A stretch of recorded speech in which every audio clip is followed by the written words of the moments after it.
for my own mental health, I just realized one evening in my kitchen, talked to my wife that I don't have to do this anymore. I don't have to be as frustrated and infuriated.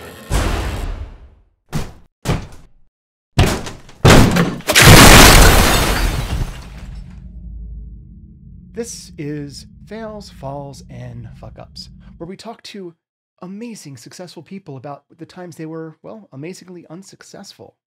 And joining me today is a icon of podcasting. He is a historian. His podcasts are loved by millions. There are so many to list, but the three ones that I want to bring up are American History Tellers, American Scandal, and History Daily. Joining me is Lindsey Graham. Not that Lindsey Graham, the other Lindsey Graham. Lindsey, how are you? I'm well, thank you. Again, much appreciation for coming on this podcast. Well, thank you for having me. Just kicking off this, trying to give people the sense of when somebody is successful, oftentimes that behind the success, there are missteps that have informed and helped build that success along the way. So just in the interest of diving in, I believe in our pre-conversation, you had mentioned that working your way to this career that you have, you've been sacked several times along the way. Yeah, absolutely. I was trying to count them up in that email, and I think it was 4 times. Most of those were in my early 20s, but the most recent one was only a few years ago in my 40s, married, mortgage, kid. And so it was a bit of a fraught moment in my life, but it led me to my current career in podcasting. So I guess it was a good thing. So tell us about that. What were you doing and how did the end of what you were doing come about? So I have a degree in marketing, an MBA, that I pursued while working at Southern Methodist University. So I was in the marketing portion of their development, so fundraising departments, and I had been there for 10 years. And it was a good job, but I after 10 years I grew tired of it, and so I had been for about 2 or 3 years searching for my next thing, something else. In searching for something else, I grew a bit desperate, and I had some friends working at a very small insurance company, and they were looking for to expand and needed a new marketing person. And I had a few of the skills that they were looking for. So I jumped ship, left the university and joined them, and almost immediately regretted it. It was a very, very small company run by just a very salesman persona CEO, and which you kind of have to be to run a small insurance company. It's almost by definition. But the problem became for me was that the product that we were selling is called accidental death and dismemberment insurance, among other things. But it's really a crappy crappy insurance that is kind of predatory. It sounds very bright and cheery, to be perfectly Oh honest. yeah, yeah. If you are accidentally dismembered, then you get paid. It's not a scam, but it's really close to it. It's just an industry that I found that wasn't the most up and up, and the climate in the office wasn't great either. And I was almost immediately disinterested in it. The culture of the office was very lax. My friends in technology, they would often work from home and put that in quotes pre-pandemic. And so I guess I'd sort of developed some of that same approach to the work ethic there, and I made my hours my own. Well, that seemed to have worked for them just fine. Maybe because they were absolutely essential. They kept the servers running, but I probably wasn't as essential, and I was the newer person. And after coming back from vacation once and strolling into the office around 10, the CEO just blew up. Just was absolutely furious with me, demanded to know where I've been. I don't know if he knew I was on vacation or not. I mean, that was legitimate and on the calendar. But It was this small incident in the middle of the corridor of the office, and within 10 minutes, I was fired. Was the CEO specifically? I know you mentioned he was like a salesman type and I guess a very like push forward type A type as well. But was he known to be short tempered or bad communicator or unaware of what was going on in his office until he decided he needed to be aware? I would think that's probably fair. He was an impulsive sort. And we never, I don't think, had a real rapport either. I had been already searching for other jobs, and this just accelerated that. So, but I went home to my wife and told her that, well, guess what? I was fired today. But she is, fully employed, and we had savings, so it wasn't horrible. And it allowed me to think about what I really wanted to do. For the longest time, I had just spent 10 years at a place that I was increasingly constrained by. And I just spent 2 years at a place that I really didn't like. And I had been looking for more and more, places to go that would better suit me. I wanted to be a little more creative, a little more, find some place that I felt that I was contributing more to. And that was actually very difficult to do because my career at the university and then my career at uh, the insurance company had put me very solidly into an analytical marketing point of view, and hopping careers as for anyone is difficult. Making a big change. So I instead thought, well, crap. I in the beginning here, I don't need to make too much money to to stay afloat, right? We can reconfigure our lifestyle, and it would probably be better for me to take an enormous pay cut like that and instead try and do something I want to do. Now, the thing is, what do I want to do? But I kind of knew that. I am sitting right now in the studio that I had built in a little carriage house at the back of the property that I own, a duplex. And inside it are all sorts of instruments and microphones and implements of audio destruction that I've collected over the years. Music has always been a part of my life, and audio, in particular, in general, has been something that I've always wondered if I couldn't make a living at. And now facing this moment of, and this kind of decision is like, well, I don't really have to make money the issue. I could, now that I'm, what am I, 42 at this point or something? I could just try and make what I want to do the thing I do. And so I had a conversation with my wife, and we agreed that we could give it a try. I know for a fact that from various studio owners, you have to be very passionate about it because it's not exactly going to coin you a mint there, especially in the modern age where a lot of production's happening at home. Yeah, absolutely. But there's other things like I could compose for libraries. I started trying that a little bit. I tried to get the word out that I was recording almost anything. So a lot of voiceover artists. I wanted to get into that gig. I have a lot of friends in advertising. Weirdly, right at this moment, after a few months of trying to start this up and not knowing how to do it, someone came to me from New York. They were leaving New York and moving to Dallas, and they had previously worked at Audible as a contractor and director of audiobooks. And I thought to myself, well, this might be interesting. He was looking for a studio, and mine is quiet and works pretty well. And so what started out as just a regular studio rental sort of situation, he would contract m- my facilities out, and I would engineer for him. We got to talking, and it turned into a partnership. Let's actually try and make this a real uh, go at audiobooks as a company. What that meant was we had this little studio running, you know, 16, 18 hours a day. So we tried to get three shifts going. And just it was just you and him doing all the work?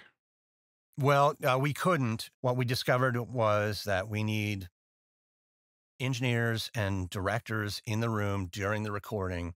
We need audio editors after the recording. We need a QC listener that, that tracks and makes note of errors. We need another engineer to record all the pickups.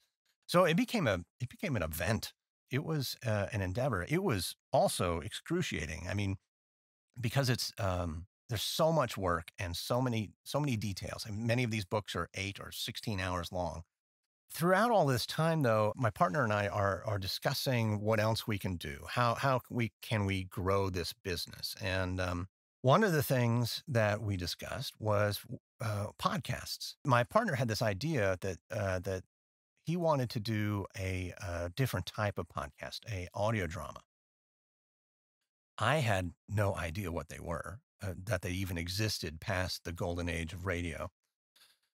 So we just began casting about for ideas like, okay, if we're going to do a fictional scripted podcast, what the hell is this going to be about? And we got some pitches, but the pitch that won was actually an idea that I had for years from college, actually. And it was about a sitting president who is terrified about the prospect of his successor actually becoming president, and then taking the time between election day and inauguration day to try and stop the incoming president from ascending to the White House. A little bit of prescient hist. Well, we had no idea either. We were writing it in 2015, and we had this idea that our incoming president would be an outsider, businessman, populist ideologue, and he was going to surprise all the pundits. And the outgoing president of his own party was a very much, traditionalist, part of the establishment, and is just aghast at all the norm breaking going on. And Well, you got a lot of that right. yeah, well, this was part of the reason why this podcast probably was made a bit of a splash when it debuted. It was called Terms, and when we were first shopping it around to different podcast companies for distribution, many of them said, "Oh, no, no, no, no, no! Everyone's politicked out. We know how this is going to go. This story makes no one's going to really want to listen to more politics right now because I mean I think it was October 2016. We were leading up to the election, but when Donald Trump won his surprise electoral college victory, which is exactly what happens in our scripted version of the events, one of these companies called us back and said, "Well, you know what? Now that things have kind of gone in a Shifted. different direction than everyone expected, if you still got that story, let's see if we can't run with it." So Wondery was that company, and they had the same notion that my partner did, that scripted audio fiction would be something big.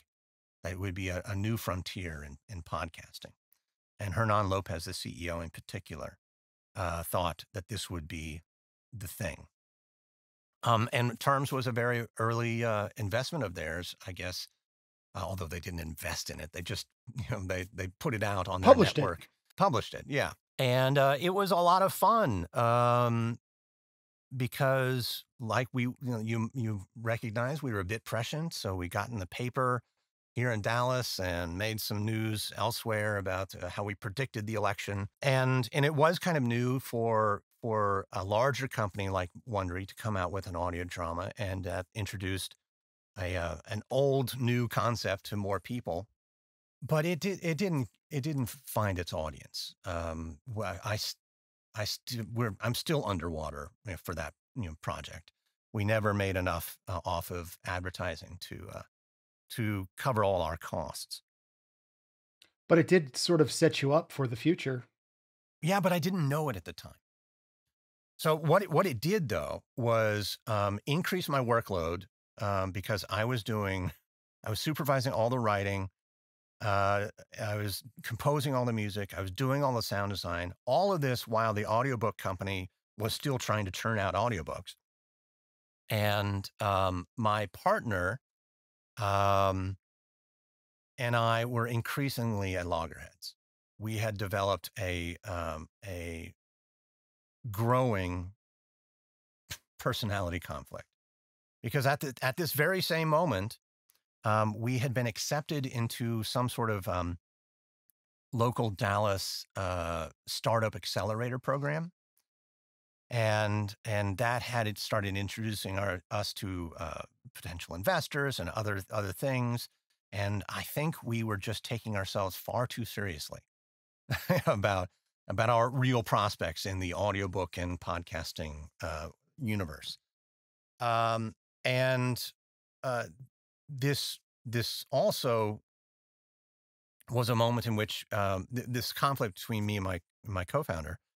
He had always taken the lead role, the CEO role, the public facing role, and I'm actually fine with that. But I was not fine with the what I was perceived as the amount of disregard for my input and creative contributions, and that was coming to a head, especially as we did this podcast. Um, Terms with Wondery, and another one for a horror film company. Um, I just I was disgruntled, and it wasn't getting any better. So I decided that, for my own mental health, I just realized one evening in my kitchen, talked to my wife that I don't have to do this anymore. I don't have to be as frustrated and infuriated. I don't have to do it. I'm not making much money anyways, so I can just leave. And so I did. I said, "I'm sorry, I've got a lawyer, and we have to get me out of this company that I co-founded." And that was its own horrible 5, 6 weeks of stress. They left my studio and started uh, producing their audiobooks elsewhere, and I was, back where I had started. No job. This adventure in audio seemed to have failed. The thing that I was most excited about in recent years, this audio drama terms, came out, was exciting and shiny for a little bit, but did nothing of real substance. And that hurts a lot. Yeah, it was a failure. Not artistically, but commercially. And so I'm back at my kitchen table at 10 a.m. on a Tuesday with nothing to do except try to figure out where I'm going next. And at this point, after seeing me struggle so much personally and financially and creatively, the idea that I will be continuing in audio is just outright. Uh, that's not a consideration for my wife anymore. So it's back to the real job search. And now I've of course got um, I've been fired and had this small gap, 2 year gap in my resume. Always helpful. Yep. Um, and trying to go back to find something else, which I knew was hard to begin with. And what I end up, what ends up happening is my wife points out that my old university has a position in my old department that is one rung below the position I left. Perfect. It would be an easy hire for them and certainly no training necessary. And that's what happened. I applied for the job. I said hi to everyone I left. They welcomed me back, and I was glad to be there. I knew exactly where the coffee machine was, and You had your little adventure, and now you're back home. yeah, yeah. And I think actually for a few weeks there, I was even in my old office, the one I had left 2.5 years prior or whatever. So I mean, this is great. I'm back earning a paycheck, but psychologically, you have to understand that this is an absolute failure. My adventure did nothing for me except lower my salary and aggrieve me personally and leave me with some legal bills. So Fun times. So your adventure out into this audio world had effectively, I wouldn't say so much crashed and burned, but pretty close to that. Ended in legal, and you found yourself back at your old job. And yet here you are.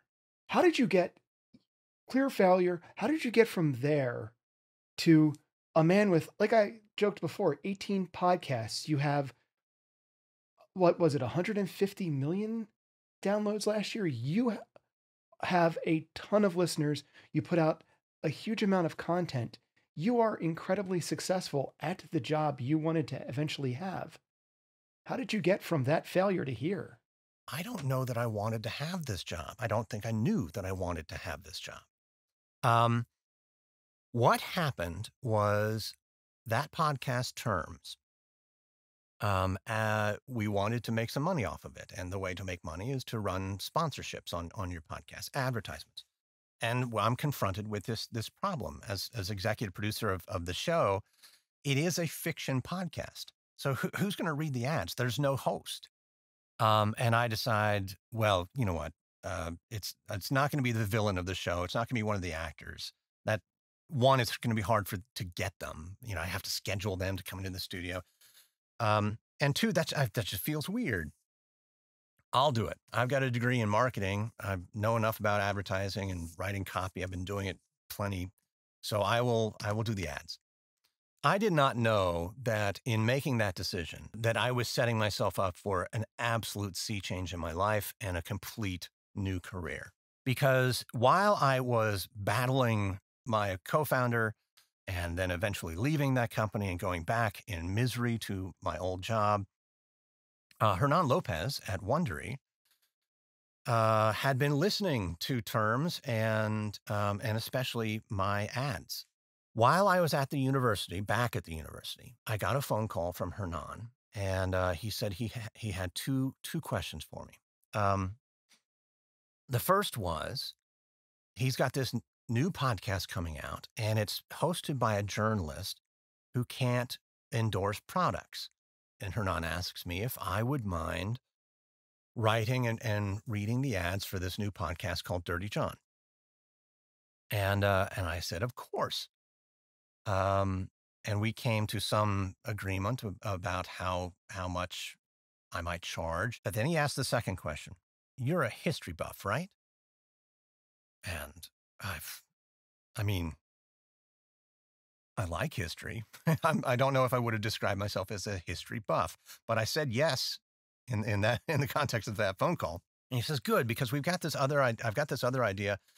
We've had success with this history podcast called Tides of History, and some success with this other series called like Behind Hollywood, Behind Jaws, or Behind Star Wars. Behind the scenes stories of these iconic movies.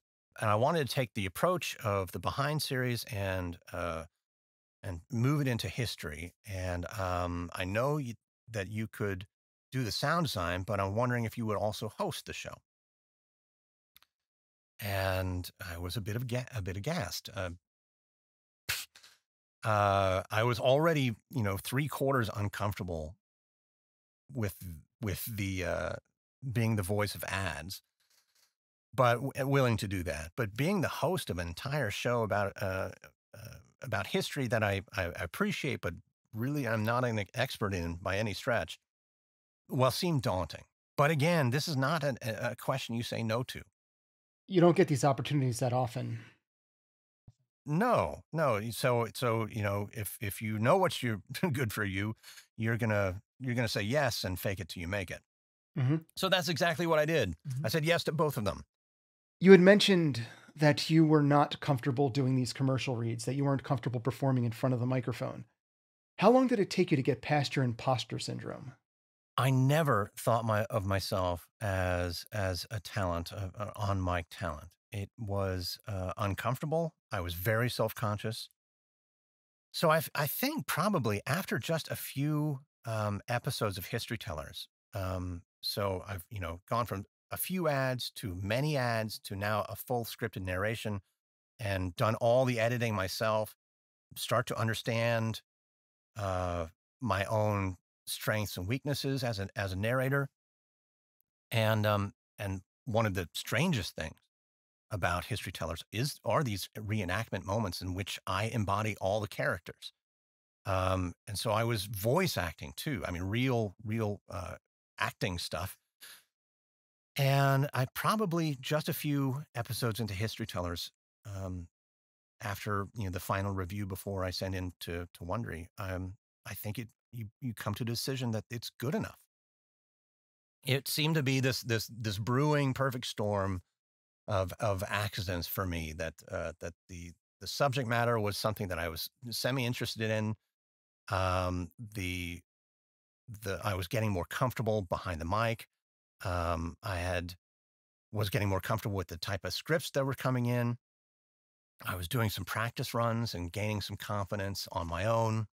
And then it's pretty soon it came time for this show to debut. And I had done all the music and composed all that stuff. And on January 3rd, 2018, History Tellers came out, and that week was hit #1 on the iTunes charts. And I have no idea why, but it did. And my life changed. I mean, it's a compelling concept. And I'm ashamed to say this to you on a podcast interviewing you. I've yet to hear it, but I cannot wait. Like, it is on my list to start listening to American History Tellers because I love history. And the whole presentation of it is the combination of the historical facts with these reenactments. It's beautiful. It's a beautiful concept. Why wouldn't it explode?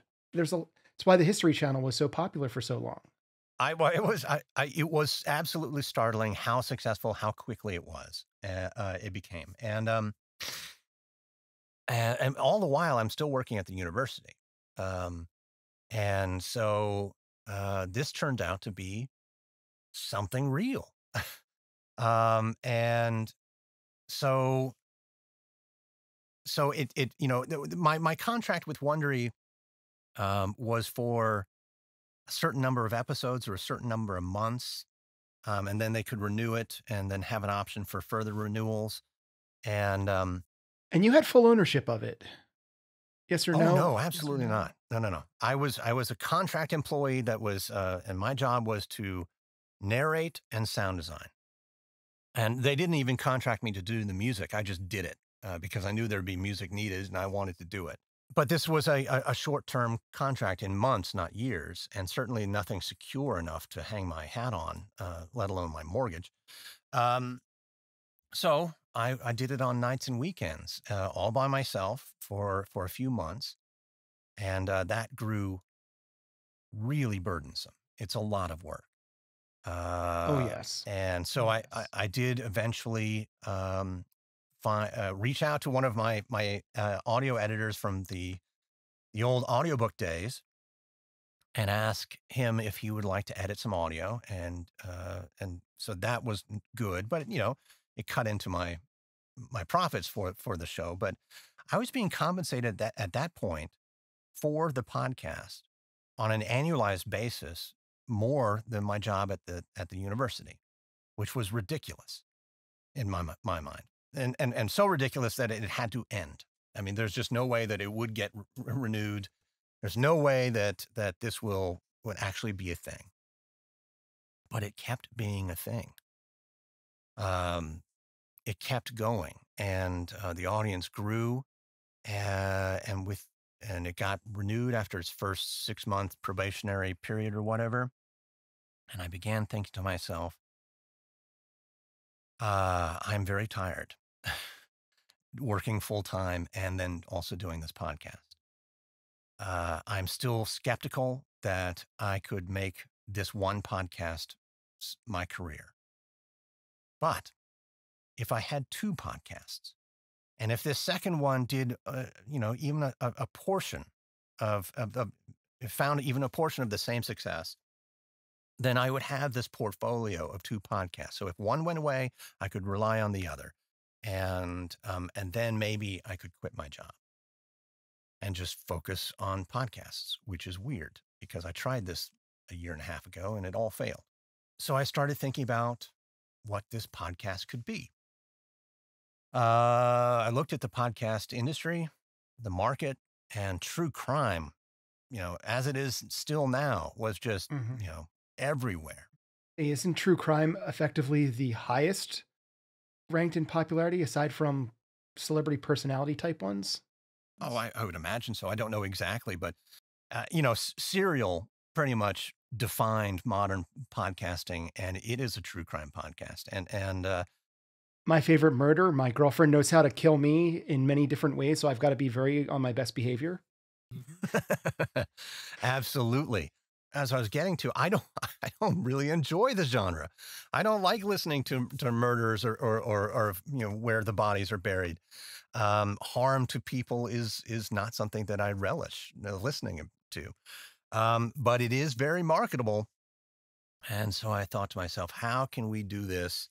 How can I kind of get near the salaciousness of true crime? After a few weeks of dwelling on it and trying to come up with a name, um, I decided to keep it simple and call it American Scandal. And it is American history teller style storytelling about these scandalous, salacious moments in American history. And I go back to Wondery and say, I have this idea for a second podcast. And it wasn't a glitzy PowerPoint presentation. There wasn't a pitch. It was just an email, one paragraph. Here's what the show is. And they liked it. Then a few weeks after that, facing down this having two shows to be responsible for every week, I told my wife, I'm going to quit. I'm going to quit the university. I think we're safe enough now. Yeah, and then all of a sudden, on some Monday, I didn't go into work that morning. Instead, I went into the studio, and it was my first day as a full time podcaster, and it has only gotten bigger and faster and better since. But I never planned it. It's awesome that it happened. And look, you enjoyed doing the audio thing and you took the chance and it didn't work out. And then somehow those seeds that were planted then came back and sprouted into this thing that, as you said, you didn't plan or didn't even know that you might want, but just out of that, out of the, I don't want to say the wreckage, but out of what that was, that previous failure came this, well, as you said, steamrolling success. And one, congratulations, man. It's just awesome to have something like that happen. Well, thank you Ed, very much. do you own any of the actual intellectual property of any of these shows that you do, or is it do you just have this working relationship with Wondery? I do own some of the intellectual property. I sold the concept of American Scandal to Wondery for $5,000, which is a very low sum for for anything of this sort, especially because American Scandal is by far my most successful podcast. But I don't regret that decision one bit. I had one surprise success that I didn't ask for. They called me, and American History Tellers happened, and it was good. But everything after that were my decisions. So, and capitalization on every single decision before that. So, History Tellers was the gift, Scandal was the design, and so I sold Scandal to Wondery, and it got me another multi-period contract.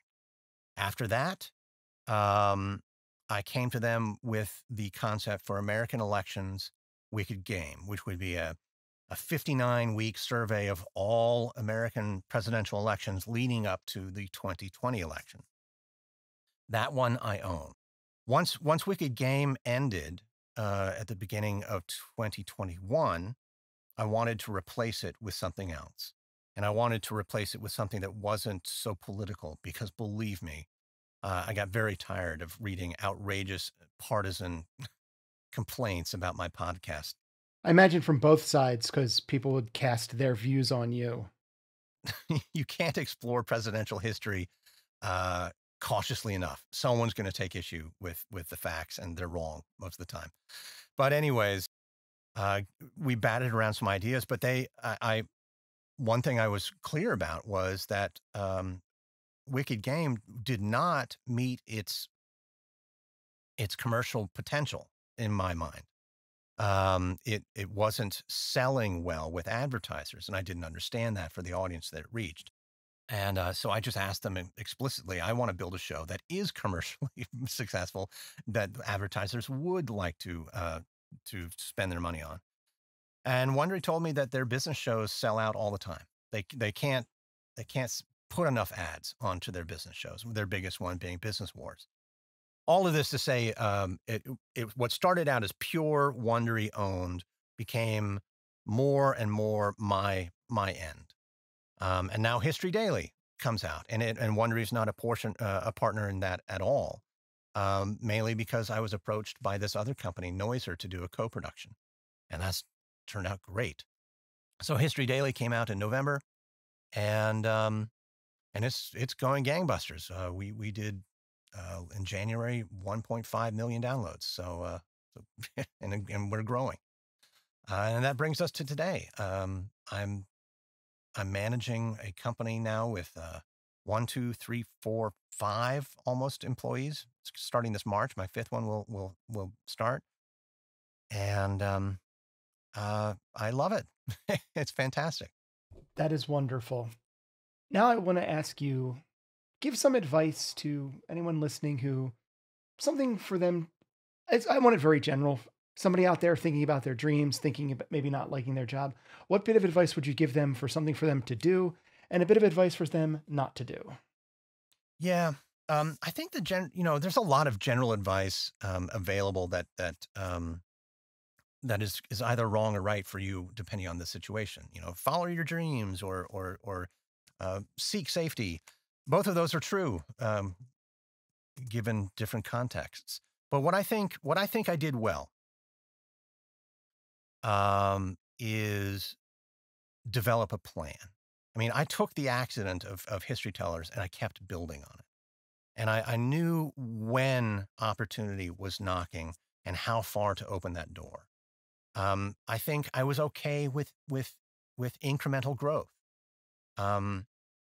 Having blown it a few years prior, having all these dreams of turning into an audiobook podcasting company and then just ending up walking away very unhappy, made me realize that I can do things, that nothing has to happen so quickly or so spectacularly.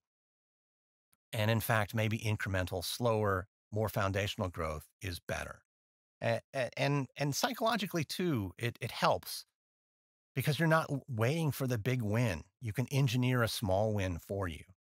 Um, and I think back at selling the concept of American Scandal as one of these wins. It was a calculated decision to move me forward a certain amount. If I played hardball, I probably could own some of American Scandal, one of Wondery's most popular shows, and I might be doing better financially than I am now. But I don't really care because I set my goal and I achieved it. It felt great and it enabled me to do more. So I think if there is advice, it's look for the opportunity, manage it, and cultivate the opportunities. They don't need to be giant, tectonic movements in your life, even though they may be disruptive. But they can be small steps forward that turn out to be great leaps in aggregate. Well, there it is. I don't know if you noticed, but during the course of our interview, Lindsay conceptualized, recorded, and produced his next 2 podcasts. Truly a marvel of the podcasting world. Anyway, was there some question I egregiously forgot to ask this learned man of words and history? If so, let me know about my mistake in the comments. As always, follow me on all of the socials. And join me next week where I am joined by the modern Shakespeare of the art of the sitcom, Stan Zimmerman. As I said, I think all of them are really good learning experiences. You have to take them in And you may not know at the time what the lesson is, but accept it and strive for better and be open for better.